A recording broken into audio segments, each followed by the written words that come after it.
Picture this. You plan a very engaging discussion in class, but your students are just quiet. Nobody wants to share anything out loud. So you start getting concerned that nobody in your class will speak out. So welcome to Off Syllabus with Manny, where we talk about the hardest parts of teaching, the ones that never make it to the syllabus. Today, we are talking about how to build trust to engage in civil discourse. Joining me is Kevin Tan, Associate Dean for Engagement and Associate Professor of Social Work. So let's get into it. I am super excited to have you. Like, to me, you are the master of student engagement. Every time we work together, you have so many ideas. So I was very excited to have you in. Oh, So, question for you. In your experience, what helps students feel safe enough to participate in discussions in the class or in the clinical setting? What are your thoughts? all right. Okay, good. Thank you, Manny, and thank you for this invitation as well. And your questions about what helps students feel safe enough to participate, honestly in dialogue, in conversation. Just a little bit of background first. Yeah. At my end, I teach a doctoral level teaching seminar. In other words, I teach doctoral students how to teach. I also teach a master level class on social work practice with children and youth. And this upcoming semester, I'll be teaching a bachelor level class on community social work practice. And I'm saying all this is because, thinking about how to, engage students in a way that they feel safe to participate honestly in dialogues. I think it's also really important, to consider within a context of, the social work lens here, what the Mhm. social work lens we bring in, and here in social work, we teach students, that to engage with communities, that we engage with individuals. It's not so much about, what we say to other people, all right, but it's rather about values of dignity, respect, building relationships, with people. And these aren't just like ethical principles, they're also key to learning, student learning, right? Yeah. So I think here, regards to what helps students feel safe to participate honestly in dialogue, I think about issues such as student identity. Mhm. For me as an instructor, understanding who students are, their identity, what they bring in. All right. I think about students' lived experience, all right, their past experience, right? And what students they offer in the classroom, I think it's really important for us as instructors that we nurture where the students are, Yeah. right? I think this really requires a tailored approach. And what I think is most important in helping students feel safe enough to participate, understanding students' identity, right, their lived experience, is the notion about trust, Mhm. right? I think this is really, why you have also reached out to me about, how can we sort of nurture trust, in the classroom, right? And trust, I think there are some thoughts here, some principles, behind nurturing trust in the classroom. Trust is not something that is automatic, that just comes like that. Within a classroom, I believe trust is something that we as instructors, we build intentionally, right? Students, they bring into the classroom, they carry into the classroom, their previous experience, who they are, their fear, their apprehensions, in the coming to classrooms, right? Their concerns about grades, they want to do well, in the classroom as well also, right? Yeah. I think here is really about us, as instructors, how do we actually understand where students are, their identity and lived experience, nurture that trust. I think as instructors, we need to model trust. We as instructors, we take the lead in modeling it. I think developing trust is something that's also important, that's developed through consistency. All Yeah. right. Students, when they come into the classroom, they experience me as an instructor, right? They'll get a sense of who am I. And over the course of the semester, right, it's me to be consistent, right, in who I am as a person. I also present myself as my own identity. I also present to the classroom, in front of students with my own lived experience, with my own principles, my own belief as well, right? And I think it's really important, in developing that trust and students feeling safe enough to honestly participate, in the classroom is for us to also examine, my own relationship, with students in the classroom. So trust is something that's intentional. It takes a while to build, even before the difficult conversations happen. So I have a question for you. So my Yes. background, as you might know, is in chemistry. So it's a little bit outside like this realm. So you start talking about using social lens. For somebody who that term might be foreign, like how will you explain in very simple words, like what do you mean with looking at it through social lens? Right. Okay. I think here it's values, that transcends, across all disciplines, right? Much they are say, social work, here in the context of social work, you're talking about, social workers, training social workers to be working in therapeutic context, with clients, one-to-one, therapy context, right? But I think here, with regards to values about understanding the dignity and worth of every student, all right, of every individual, that transcends across all disciplines, right? You talk about the values of human relationship, that transcends across all disciplines, even in chemistry, biology, in education, in business, right? You talk about, believing in the integrity and worth of every student, right? That transcends, across all relationships. No doubt these are values that is ethically mandated in the social work profession, right? As social workers, we need to really believe in the dignity and worth and integrity of every individual. We uphold those values. We advocate for such values. But I think to a certain extent, such values, it comes out in the classroom. And I think it's really important for us as instructors, believe in the students, the dignity, the worth, their identity, their lived experience, what they bring in. Yeah, that makes complete sense. So thank you. It's about like seeing the students as a whole and trying to like understand what they bring to the table and how that contributes to the work that Yeah, they're bringing to that class, regardless of the discipline or context, right? yeah. And I think, tying into the notion about, how do we as instructors, nurture that psychological safety, right? I think it's so important for us to consider about power dynamics, especially taking it, from an instructor's perspective, right? Yeah. For me as an instructor, as instructors in a classroom, we set the tone, the pace, and the climate in the classroom, right? We are responsible for that. Right. And this is, I take on that responsibility that I am in charge of the process, within the classroom. I facilitate, such considerations, right? I think it's really important that, even within the classroom, in my own teaching, I would also share a lot about who am I as a person, right? My own power, my own identity. I do recognize, for me, I'm a professor, my own identity, who am I? And I'm also inviting students to also reflect on their own identity, their own lived experience, and nurture conditions in which we can also share and exchange our different thoughts and perspectives. Right. So I think to a certain extent, no doubt as instructors, we are coming in with certain content, all right, that we Mhm. need to impart, to students, that students they need to learn. But I think it's also the process of how we teach about the content. Yeah. Ultimately, I believe, in teaching the role of an educator, right? We are nurturing students who are lifelong learners. We are nurturing students to be good citizens, Yeah. right? And civil discourse, how do you have challenging, difficult conversations, be it in our own professional lives or in our own, personal lives, personal settings, whatever it is, we are nurturing students to be good citizens. Yeah. No, yeah, absolutely. Where you were talking, I remember something I did, and I'm not saying this is the right thing to do.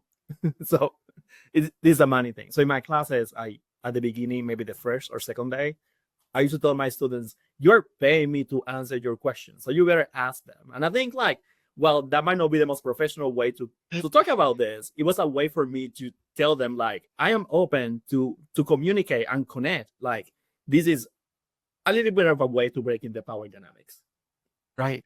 Yeah, no, I love what you said, Manny, about, inviting students, you are paying me, to be asking me the questions, right? And I think this to a certain extent, students, they need to feel safe enough. They need to feel safe enough to be able to ask that question. And that is where learning comes in, Yeah, right? and I would say like my approach is random, and some people might not feel comfortable saying telling students like, "You're paying me to do this," but like in the bigger realm of things, like we are really just talking about psychological safety. So what strategies or ideas do you have that people can use to build that psychological safety in their classrooms? All right, great question. I think this ties into what I said earlier on as an instructor. Yeah. We are in charge of the process, of the culture, the climate in the classroom, and this is where, we nurture that climate, as it relates to psychological safety, right? Yeah. I think here for me, the key aspect today is actually about reflection. All right. Reflection not only as an individual, but reflection of the dynamics around. Do I make sense? Right? Yeah, Reflection, I think it comes, in both ways there, right? And I think these are important life skills, to be able to teach and inculcate in students, as they move forward into the workforce as well, right? As part of my own research work, my own background is in K to 12 education. I used to work as a school social worker. A lot of the work that I do is also about nurturing students' social and emotional learning skills, the soft skills, that students need to be successful in a classroom, right? The soft skills that students need to be successful, as they enter into the workforce as well. Research has widely shown that, it's not so much about the A's that the students score in their grades on their transcript, yeah. that would determine success in life, but rather students' soft skills, their ability to work with people, their Mhm. ability to work in teams, they engage, with communities, with people around. Those are actually the soft skills, that really determine someone's success in life. Overwhelming research has really shown that, right? And I think, developing that psychological safety, in a classroom, reflection, I think that's key, that's important, right? I think here, reflection is helping students to understand, when challenging conversations, emerge, you know, what is it that make me feel triggered, Mm. right? What is it that make me feel unsafe? There's a personal lens to that, right? And I Yeah. think after that, there's also another collective, reflection as well, also, right? Mhm. How do I actually reflect, my discomfort, and how do I actually, engage with other people to broaden my perspective, right? And this is where it shifts, discomfort, discourse, right, to more Mhm. meaning making, to try to understand, why am I feeling this way?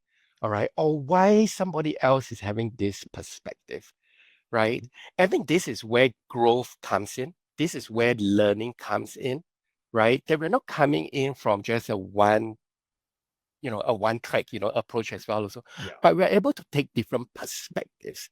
All right. Perspective taking is also one of those social and emotional skills that I think is really important that we nurture in young people. All right. I think perspective taking is something that, we can help to understand, different perspective, different viewpoints, and to understand why and how those developed from there. Right. So I think psychological safety, is about building reflections, all right, building trust, all right. I think there is also a way in which for us as instructors, all right, we nurture that culture, that climate, right? And this going back to what you said earlier on, Manny, about, asking students to ask us questions, to ask questions. To a certain extent, from a student's perspective, it's also for them to take risk. Yeah. Risk for them to raise their hands, right? Risk for them, to ask, right? Risk, for them to voice out their thoughts, right? I think this is where, we can create that culture, that climate, that we can encourage students to ask questions. I think one of those important aspects, creating norms in the classroom, Yeah. I think that could be a nice strategy, right?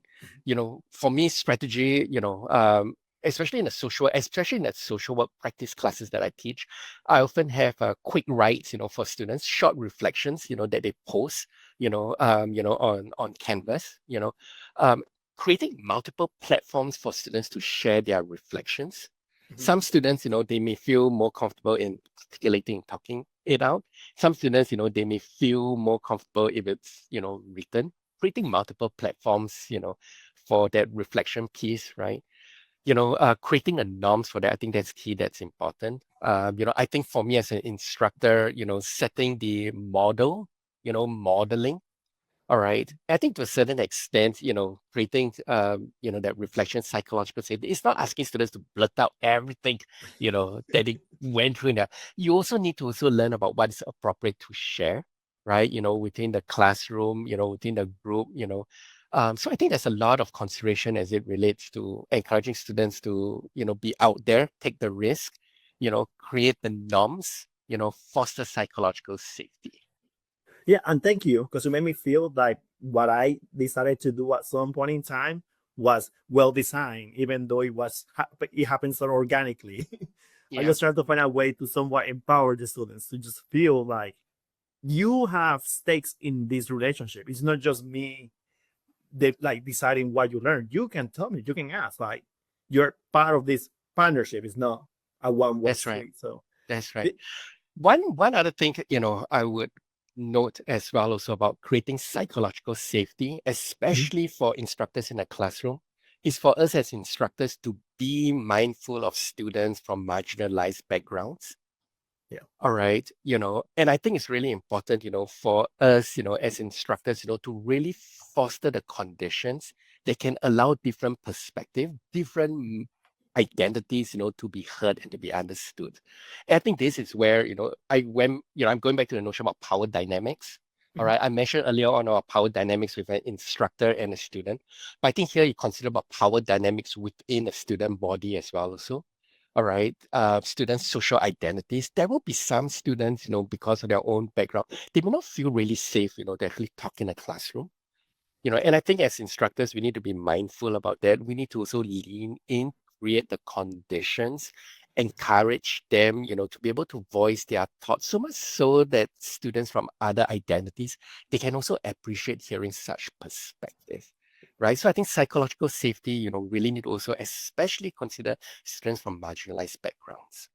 Yeah, and that makes me think a lot too. Like sometimes when I'm working with faculty, like sometimes people have the perception like I try to be welcoming, so I don't know what else to do. But we have to keep in mind that students didn't were born like a couple of days ago. They have years and years of experiences that are influencing the way they react to you and react to the class. And sometimes the cultures they come in like influence the way they engage with you and with everybody else in the classroom. So we have to consider those things where we are trying to get people engaged and be able to talk out Yep. loud. Yeah. Adding on to that, Manny, as well, so I think it's also important for us to also consider about students, their own life stage right now. All right. For some of the students that we work with, it could literally be their first time engaging in, you know, such Yes. conversations. Mhm. For some of the students, it probably be the first time that they are, hearing this thought, this perspective, right? That's also because of the communities where they live, their lived experience and where they're coming in, right? I think this is where going back to the notion, about developing students' social emotional skills, soft skills, how to have those conversations. I think it's also important for us to encourage students. You need to learn how to have challenging conversations as well. All right. You also need to also learn, how to actually engage in, a different perspective, right? It's not a situation of psychological safety that, there's no tension, things are all okay. We are avoiding the topic, right? This also here, helping students to also our own students to nurture their own agency, Mhm. something I can learn. I'm motivated, I'm curious, to understand your thoughts, your perspective, right? Mhm. It's also something for us to also shape and nurture students' own identity. All right. I am a graduate of the University of Illinois.